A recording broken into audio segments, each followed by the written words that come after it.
자, 안녕하세요. 아라의 면장입니다. 오늘 또 열심히 해보도록 하겠습니다.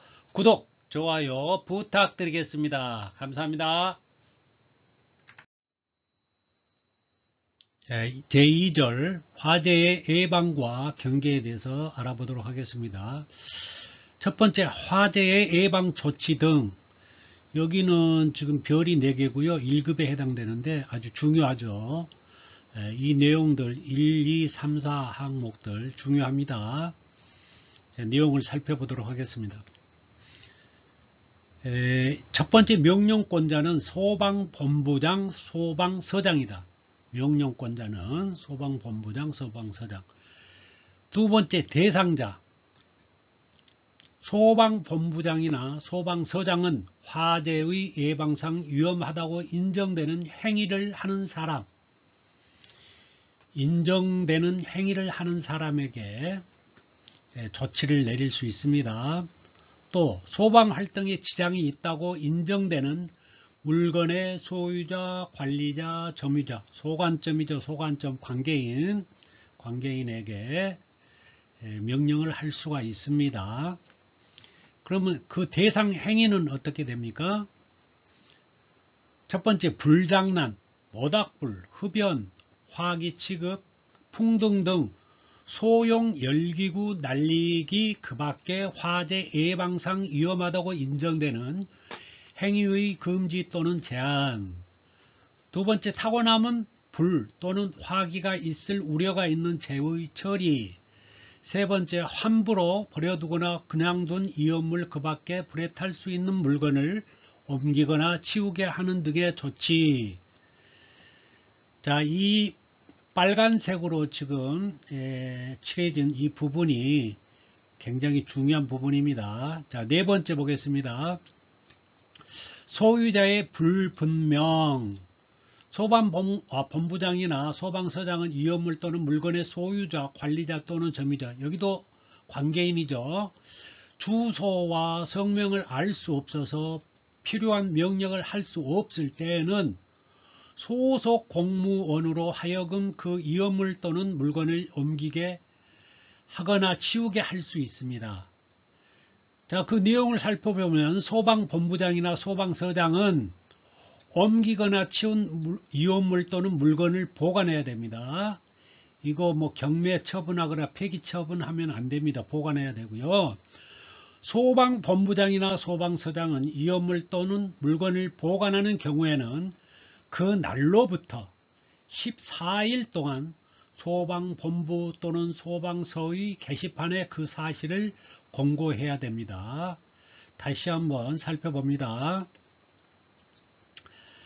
자, 대상 행위는 거기에 첫 번째 항목에서 소형 열기구 날리기 이렇게 되는데 이건 소형 연 날리기 이렇게 나올 수가 있고요.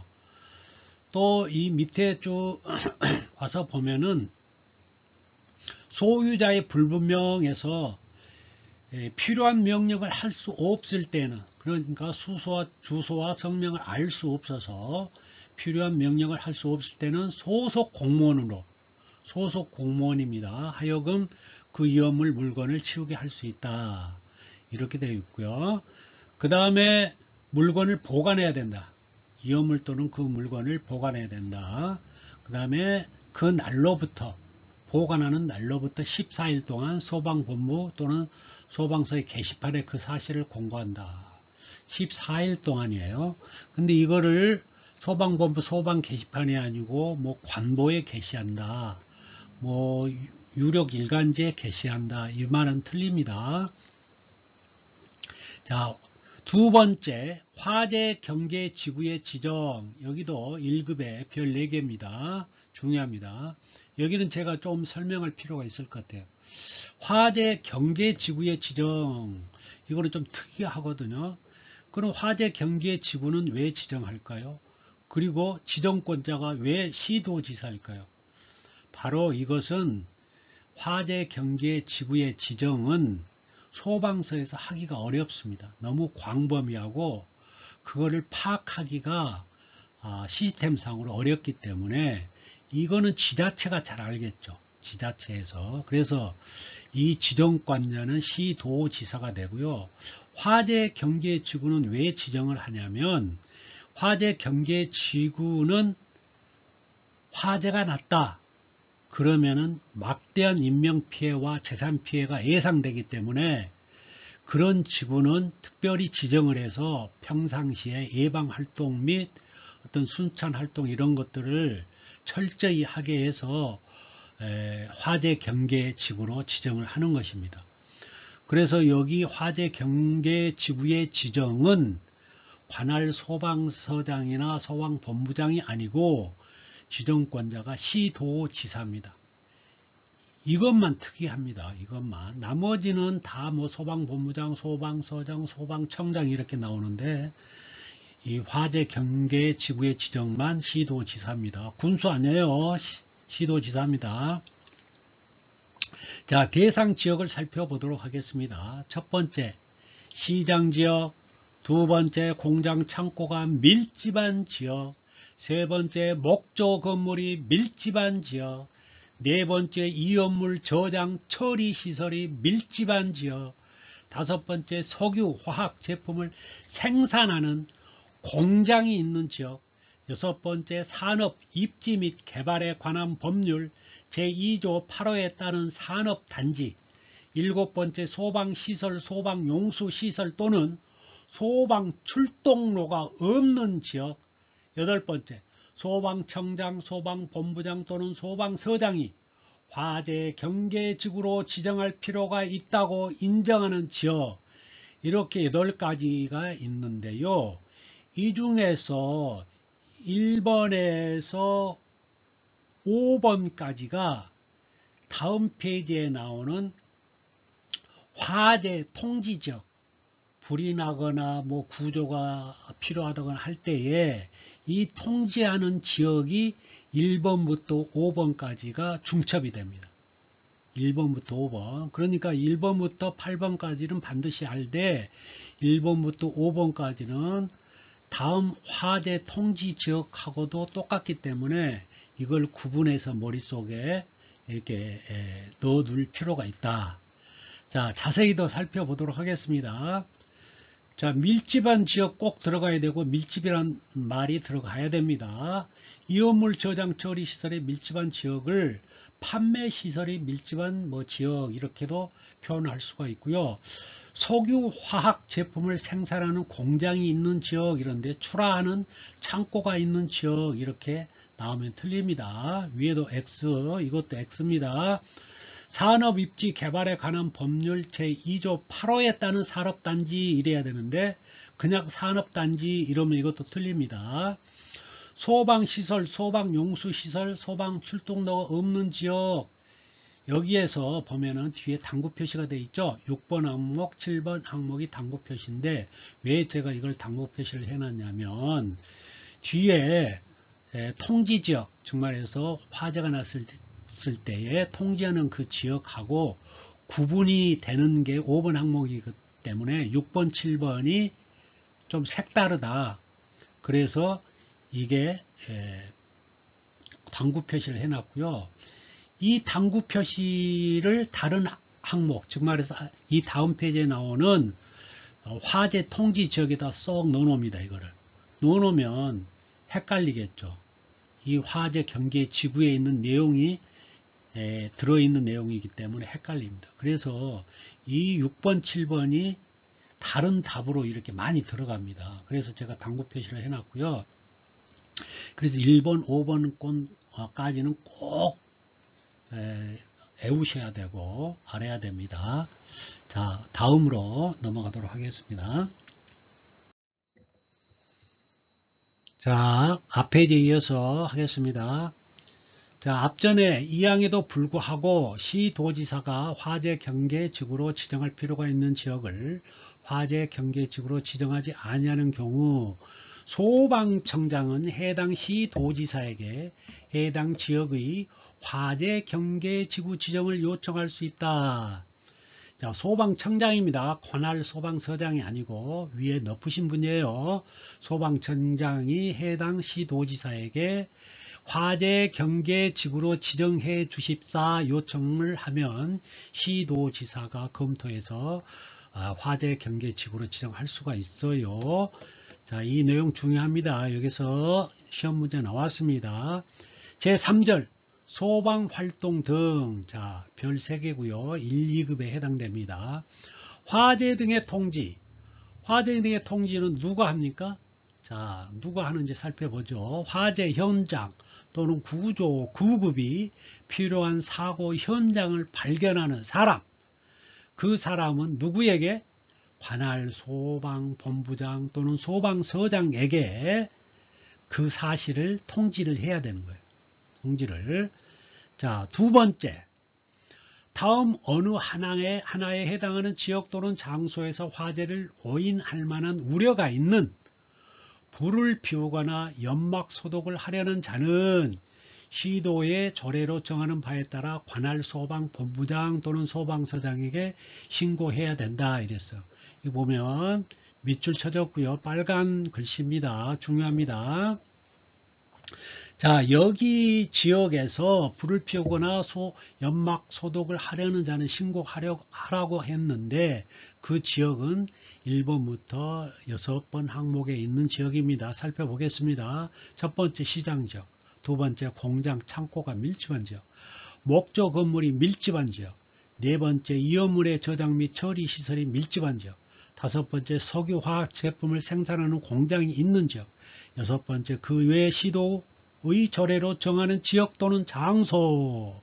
이렇게 돼 있어요. 여기에서 1번부터 5번 항목까지는 앞전 페이지에 있는 화재 경계 지구와 같은 내용입니다. 같은 내용이에요. 그렇기 때문에 이 내용을 여러분들이 꼭 알고 계셔야 되고, 그 외에 앞에 있는 전 페이지에 있는 6번, 7번, 8번 항목을 여기에다 하나 쓱 끼워 넣어 가지고 아닌 것은 하고 물어봅니다. 무슨 내용인지 아시겠죠? 그렇기 때문에 이 1, 2, 3, 4, 5는 꼭 알으셔야 되고, 앞전 페이지에 6, 7, 8도 유념 있게 기억하고 계셔야 된다. 자, 4번 항목 보시겠습니다. 저장 및 처리 시설이 밀집한 지역을 저장 및 판매 시설로 이렇게 바꿔 쓸 수가 있어요. 틀립니다. 석유화학 제품을 생산하는 공장 이라는데 출하하는 창고가 있는 지역 이러면 틀립니다. 그 외에 시도의 조례로 정하는 지역 또는 장소 이랬는데 행정 안전부령으로 정하는 지역 이렇게 해도 틀리고요. 자, 큰 두 번째 관계인의 소방활동. 관계인 나왔어요. 소관점이 소방활동 할 때 이렇게 해야 된다는 내용입니다. 관계인은 소방 대상물의 화재, 재난, 재해 그 밖의 위급한 상황이 발생하는 경우 소방대가 현장에 도착할 때까지 첫 번째, 경보를 울리거나 대피를 유도하는 등의 방법으로 사람을 구출하는 조치를 해야 되고, 불을 끄거나 불이 번지지 아니하도록 필요한 조치를 취해야 한다는 것입니다. 그런데 이 소관점이 관계인이 불났다고 자기 먼저 살겠다고 먼저 뛰쳐나가면 안 된다는 것이죠. 이와 같은 행위를 위반했을 시에는 100만원 이하의 벌금에 처한다 이랬어요. 자, 여기는 벌금, 여기는 과태료죠. 이게 뭐가 다른지 아십니까? 네, 제가 설명해 드릴게요. 벌금은 형사처벌이에요. 그러니까 형사처벌은 전과 기록에 남고요. 물론 2년 동안 남는다고 하지만 전과 기록에 남고, 이 과태료는 단순한 행정처분이에요. 그렇기 때문에 금전적인 손실만 가져오는 거고요. 여기는 벌금형이기 때문에 금전적인 벌금이지만 중간에 손해지만 이거는 형사처벌이다. 이거는 전과에 남는다는 것입니다. 자, 이와 같은 차이가 있어요. 다음 페이지로 넘어가겠습니다. 자, 3. 소방 자동차의 우선 통행 등에 대해서 알아보겠습니다. 여기서는 별 3개고요. 1, 2급에 해당되는 내용입니다. 자, 첨부 자료 보겠습니다. 진로 양보하지 않거나 끼어들거나 가로막거나 지장을 준 행위는 200만원 이하의 과태료입니다. 자, 내용 보겠습니다. 첫 번째, 모든 차와 사람은 소방 자동차, 즉 지휘를 위한 자동차와 구조 구급차를 포함합니다. 이 차가 화재 진압 및 구조 구급 활동을 위하여 출동할 때에는 이를 방해하여서는 아니 된다. 여기 방해하여서는 아니 된다예요. 방해를 하게 되면, 즉 방해한 사람, 방해 행위를 한 자는 5년 이하의 징역 또는 5천만원 이하의 벌금에 처합니다. 다음에 나옵니다. 자, 두 번째, 소방 자동차가 화재 진압 및 구조 구급 활동을 위하여 출동하거나 훈련을 위하여 필요할 때에는 사이렌을 사용할 수 있다. 자, 구조 구급 활동 외에도 훈련할 때 필요하다면 사이렌을 사용할 수 있다는 겁니다. 모든 차와 사람은 소방 자동차가 화재 진압 및 구조 구급 활동을 위하여 이에 따라 사이렌을 사용하여 출동하는 경우에는 다음 각호의 행위를 하여서는 아니 된다. 자, 각호 살펴봅니다. 첫 번째, 소방 자동차의 진로를 양보하지 않은 행위. 두 번째, 소방 자동차 앞에 끼어들거나 소방 자동차를 가로막는 행위. 세 번째, 그 밖에 소방 자동차의 출동에 지장을 주는 행위. 자, 양보하지 않은 행위, 끼어들거나 소방차를 가로막는 행위, 출동에 지장을 주는 행위는 200만원 이하의 과태료입니다. 자, 4번 항목은 도로교통법 타법이기 때문에 시험 문제 안 나올 거고요. 넘어갑니다. 자, 4번 소방 전용차 전용구역 등 별 3개고요. 1, 2급에 해당되는 내용입니다. 첫 번째, 건축법에 따른 공동주택 중 세대수가 100세대 이상인 아파트 및 3층 이상의 기숙사에는 소방 자동차 전용 구역을 설치해야 된다는 얘기고요.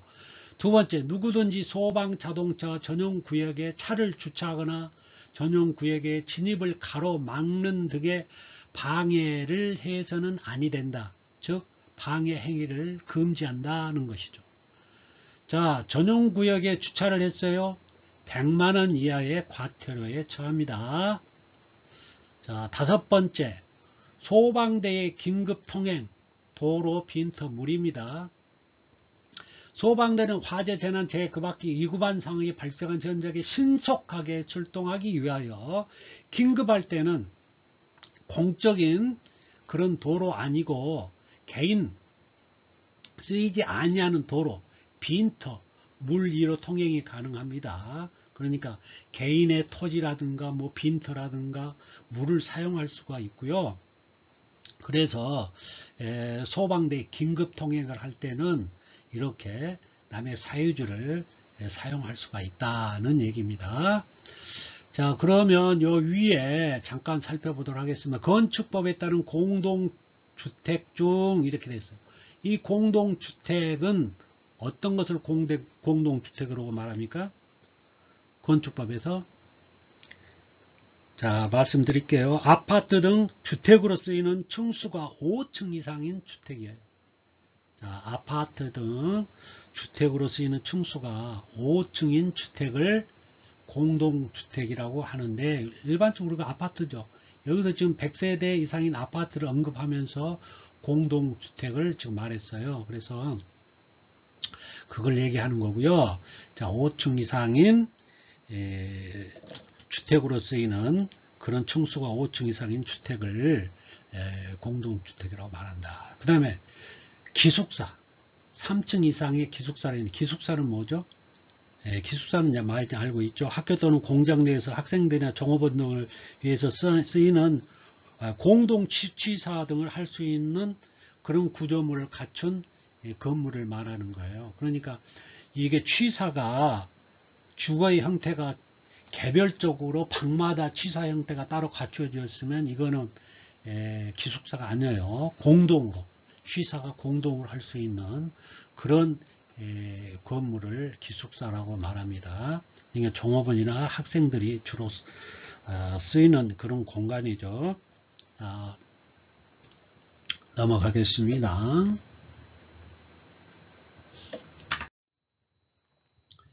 자, 6번 별 4개 1급에 해당되고요. 소방활동구역의 설정입니다. 자, 권역 설정자는 소방대장이 되겠고요. 첫 번째, 소방대장은 화재, 재난, 재해, 급압, 위급한 상황이 발생한 현장에 소방활동구역을 정하여 소방활동에 필요한 사람으로서 다음 사람 외에는 그 구역에 출입을 제한할 수 있다. 출입을 제한했는데 그 해당하지 않는 사람이 그 구역에 들어갔다. 그러면 200만원 이하의 과태료에 처합니다. 알아두세요. 자, 그럼 그 구역에 들어갈 수 있는 사람 알아보도록 하겠습니다. 첫 번째, 소방활동 구역 안에 있는 소방대상물의 소유자, 관리자, 점유자, 소관점이 되겠고요. 점유자에는 임차인, 세입자 포함이 된다는 거 알아두시고요. 자, 뭐 친척, 뭐 아는 친척 안 됩니다. 뭐 아는 지인, 뭐 이거 안 됩니다. 자, 주변 사람 안 됩니다. 소방활동 구역 밖에 있는 뭐 임차인, 뭐 세입자 이런 사람들 안 됩니다. 소방활동 구역 밖에 있으면 안 돼요. 자, 두 번째, 전기, 가스, 수도, 통신, 교통 업무에 종사하는 자로서, 자, 그러면 교통경찰관도 소방활동에, 이제 원활한 소방활동에 의해서 필요했다면, 이제 포함이 되겠네요. 전기, 가스, 수도, 통신, 교통 업무. 자, 세 번째, 의사, 간호사, 그 밖의 구조, 구급 업무에 종사하는 자. 자, 네 번째, 취재 인력 등 보도 업무에 종사하는 자, 신문, 방송, 자, 기자들 포함되겠고요. 자, 다섯 번째, 수사 업무에 종사하는 자. 자, 변호사는 안 되고요. 자, 보험회사 직원도 해당이 안 됩니다. 자, 알아두세요. 수사 업무에 종사하는 자예요. 여섯 번째, 그 밖에 소방대장이 소방활동을 위하여 출입을 허가한 자는 이제 해당이 되겠습니다. 자, 일곱 번째 강제처분인데요. 여기 2, 3, 4, 5가 새로 이제 법이 바뀌어서 추가된 사항이거든요. 자, 이거 2, 3, 4, 5번. 자, 신경 더 써주시고요. 자, 1번부터 알아보도록 하겠습니다. 강제처분입니다. 강제처분. 자, 강제처분은 어떤 것을 말하냐면, 첫 번째, 소방본부장, 소방소장, 소방대장. 자, 누구예요? 소방본부장, 소방서장, 소방대장이에요. 대장은 사람을 구출하거나 불이 번지는 것을 막기 위하여 필요한 때는 화재 발생하거나 불이 번질 우려가 있는 소방대상물, 토지를 일시적으로 사용하거나 그 사용에 제한 또는 소방활동에 필요한 처분을 할 수 있다.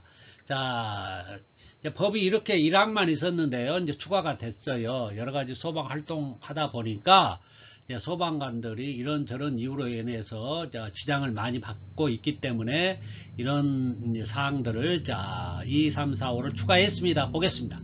소방본부장, 소방서장 또는 소방대장은 사람을 구출하거나 불이 번지는 것을 막기 위하여 긴급하다고 인정할 때는 제일 1항, 위에 있었죠. 1항에 따른 소방대상물 토지 외에, 자, 이 토지 외의 것도 이제 된다는 겁니다. 소방대상물과 토지에 대하여 제1항에 따른 처분을 할 수 있다. 이제 이 1항 외의 것도 이제 처분을 할 수가 있어요. 그렇게 또 광범위하게 법이 바뀌었습니다. 자, 3번 봅니다. 소방본부장, 소방서장, 소방대장은 소방활동을 위하여 긴급하게 출동할 때는 소방자동차 통행과 소방활동에 방해가 되는 이런 것들, 방해가 되는 주차, 정차된 차량, 이제 물건 등을 제거하거나 이동시킬 수 있어요. 이제 전에 이런 것 때문에 이제 이거 강제를 하기가 뭐 이랬는데 교통법규를 뭐 준용하고 이랬더랬는데 이걸 이제 아예 소방법에다 이제 적시를 했습니다. 그래서 소방법에 의해서 이제 주차되거나 정차된 차량들 또 물건 등을 마음대로 이제 제거하거나 이동시킬 수가 있습니다. 이거 알아두세요. 소방본부장, 소방서장 또는 소방대장은 제3항, 자, 위에 있는 3항에 따른 소방활동에 방해가 되는 주차 또는 정차된 차량에 제거나 이동을 위하여 관할 지방자치단체 등 관련 기관의 견인 차량과 인력 등에 대한 지원을 요청할 수가 있어요. 이런 요청을 받은 관계기관은 기관의 장은 정당한 사유가 없으면 이에 협조를 해야 됩니다. 그러니까 이제 관계기관에다가 견인 차량하고 인력 등도 이제 지원을 요청할 수가 있다는 거예요. 그러면 관계기관의 장은 정당한 사유가 없다면 이에 협조를 해야 됩니다. 자, 5번째 봅니다. 시도지사는 사에 따라 견인 차량과 인력 등을 지원한 자에게 시도의 조례로 정하는 바에 따라 비용을 지급할 수가 있어요. 시도 조례로 정하는 바에 따라 실비를 비용을 지급할 수가 있습니다. 자, 8번 봅니다. 피난 명령. 피난 명령은 누가 할 수 있나요? 자, 거기 전에 강제 처분에 따르지 아니한 자. 이 처분을 따르지 아니한 자의 처벌 규정은 3년 이하의 징역, 3천만 원 이하의 벌금입니다. 이거 셉니다. 자, 이거 알아두시기 바랍니다. 자, 8번 피난명령. 자, 이거는 소방본부장, 소방서장, 소방대장. 자, 피난명령 강제 처분하고 똑같죠. 자, 본부장, 소방서장, 소방대장. 자, 피난명령을 할 수 있어요. 이 명령을 위반하면 얼마예요? 100만원 이하의 벌금에 처할 수가 있습니다. 자, 보겠습니다. 소방본부장, 소방서장 또는 소방대장은 화재재난 제1급, 2급한 상황이 발생하여 사람의 생명을 위험하게 할 것으로 인정한 때는 일정한 구역을 지정하여 그 구역에 있는 사람에게 그 구역 밖으로 피난할 것을 명령할 수 있다. 이렇게 명령할 수가 있어요. 근데 이거를 명령에 따라야지. 따르지 아니하면 100만원 이하의 벌금에 처합니다. 자, 넘어가도록 하겠습니다.